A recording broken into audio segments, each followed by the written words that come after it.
मैं एक गहरा कुआं हूं इस जमीन पर, बेशुमार लड़के लड़कियों के लिए कि उनकी प्यास बुझाता रहूं।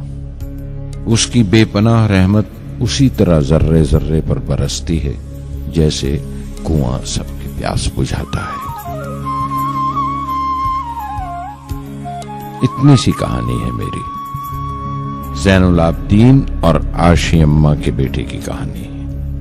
उस लड़के की कहानी जो अखबारें बेचकर अपने भाई की मदद करता था।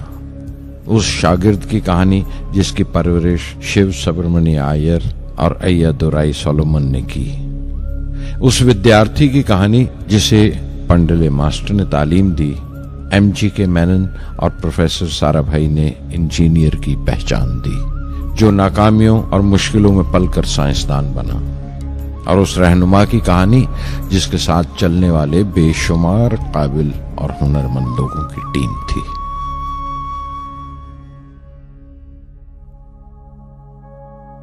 मेरी कहानी मेरे साथ खत्म हो जाएगी, क्योंकि दुनियावी मानों में मेरे पास कोई पूंजी नहीं है।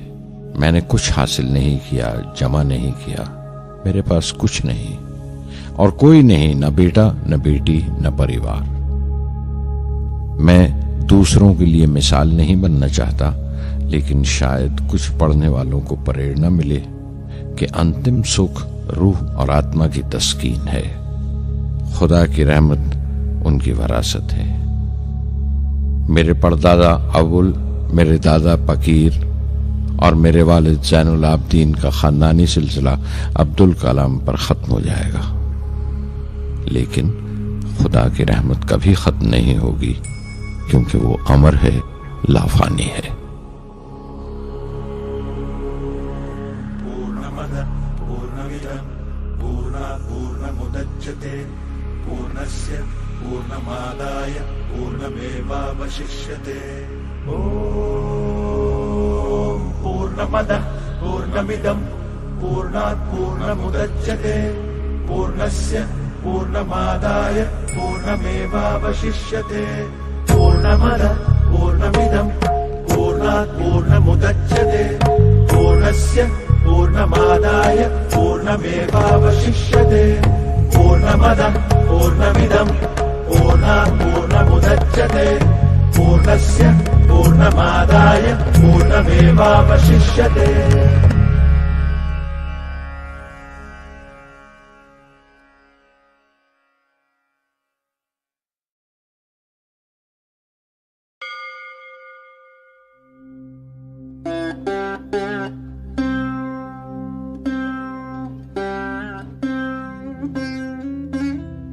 मैं शहर रामेश्वरम के एक मिडिल क्लास तमिल खानदान में पैदा हुआ। मेरे अब्बा ज़ैनुल आबदीन के पास न तालीम थी न दौलत, लेकिन इन मजबूरियों के बावजूद एक दानाई थी उनके पास और हौसला था। और मेरी मां जैसी मददगार थी आशी अम्मा। उनकी कई औलादों में एक मैं भी था, बुलंद कामत माँ बाप का एक छोटे से कद वाला मामूली शक्ल सूरत का लड़का। अपने पुश्तैनी मकान में रहते थे हम, जो कभी 19वीं सदी में बना था। काफी वसी और पक्का मकान था रामेश्वरम की मस्जिद स्ट्रीट में। मेरे अब्बा हर तरह के ऐशो आराम से दूर रहते थे, मगर जरूरियात की तमाम चीजें मुयस्सर थीं। सच तो यह है कि मेरा बचपन बड़ा महफूज था, मादी तौर पर भी और जज्बाती तौर पर भी, मटीरियली एंड इमोशनली।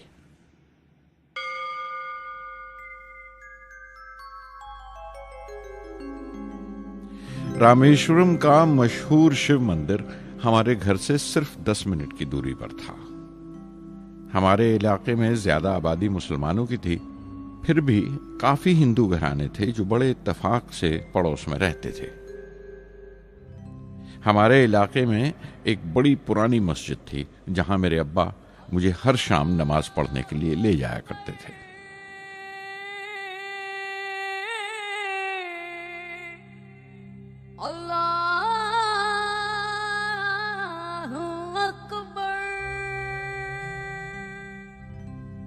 रामेश्वरम मंदिर के बड़े पुरोहित पक्षी लक्ष्मण शास्त्री मेरे अब्बा के पक्के दोस्त थे।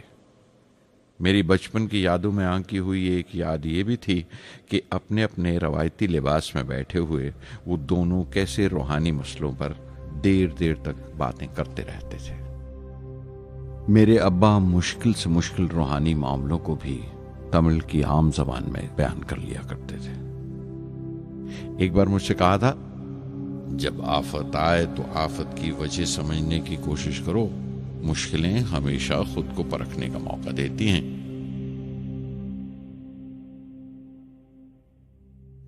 मैंने हमेशा अपनी साइंस और टेक्नोलॉजी में अब्बा के असूलों पर चलने की कोशिश की है।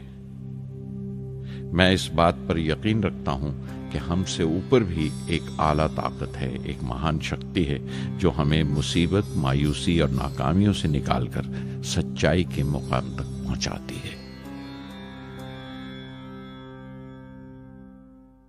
मैं करीब 6 बरस का था जब अब्बा ने एक लकड़ी की कश्ती बनाने का फैसला किया, जिसमें वो यात्रियों को रामेश्वरम से धनुषकोडी का दौरा करा सकें, ले जाएं और वापस ले आएं।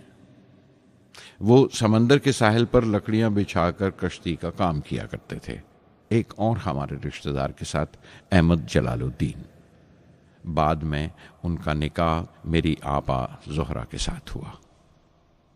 अहमद जलालुद्दीन हालांकि मुझसे 15 साल बड़े थे, फिर भी हमारी दोस्ती आपस में जम गई थी। हम दोनों हर शाम लंबी सैर को निकल जाया करते थे। मस्जिद गली से निकलकर हमारा पहला पड़ाव शिव मंदिर हुआ करता था, जिसके गिर्द हम उतनी ही श्रद्धा से परिक्रमा करते थे जिस श्रद्धा से बाहर से आए हुए यात्री। जलालुद्दीन ज्यादा पढ़ लिख नहीं सके उनके घर के हालात की वजह से, लेकिन मैं जिस जमाने की बात कर रहा हूं, उन दिनों हमारे इलाके में सिर्फ वही एक शख्स था जो अंग्रेजी लिखना जानता था। जलालुद्दीन हमेशा तालीम याफ्ता पढ़े लिखे लोगों के बारे में बातें करते थे, साइंस की इजाद, मेडिसिन और उस वक्त के लिटरेचर का जिक्र किया करते थे। एक और शख्स जिसने बचपन में मुझे बहुत मुतासिर किया वो मेरा कजन था, मेरा चचेरा भाई शमसुद्दीन। उसके पास रामेश्वरम में अखबारों का ठेका था और सब काम अकेले ही किया करता था। हर सुबह अखबार रामेश्वरम रेलवे स्टेशन पर ट्रेन से पहुंचता था। सन 1939 में दूसरी आलमगीर जंग शुरू हुई, द सेकेंड वर्ल्ड वॉर। उस वक्त मैं 8 साल का था। हिंदुस्तान को इत्तेहादी फौजों के साथ शामिल होना पड़ा और एक इमरजेंसी कैसे हालात पैदा हो गए थे। सबसे पहली दुर्घटना यह हुई कि रामेश्वरम स्टेशन पर आने वाली ट्रेन का रुकना कैंसिल कर दिया गया और अखबारों का गट्ठा अब रामेश्वरम और धनुषकोडी के बीच से गुजरने वाली सड़क पर चलती ट्रेन से फेंक दिया जाता। शमसुद्दीन को मजबूरन एक मददगार रखना पड़ा जो अखबारों के गट्ठे सड़क से जमा कर सके। वो मौका मुझे मिला और शमसुद्दीन मेरी पहली आमदनी की वजह बना। हर बच्चा जो पैदा होता है वो कुछ समाजी और आर्थिक हालात से जरूर असरअंदाज होता है और कुछ अपने जज्बाती माहौल से भी। उसी तरह उसकी तरबियत होती है। मुझे दयानतदारी और सेल्फ डिसिप्लिन अपने अब्बा से विरासत में मिला था और मां से अच्छाई पर यकीन करना और रहमदिली। लेकिन जलालुद्दीन और शमसुद्दीन की सोहबत से जो असर मुझ पर पड़ा, उससे सिर्फ मेरा बचपन ही महज अलग नहीं हुआ, बल्कि आइंदा जिंदगी पर भी उसका बहुत बड़ा असर पड़ा।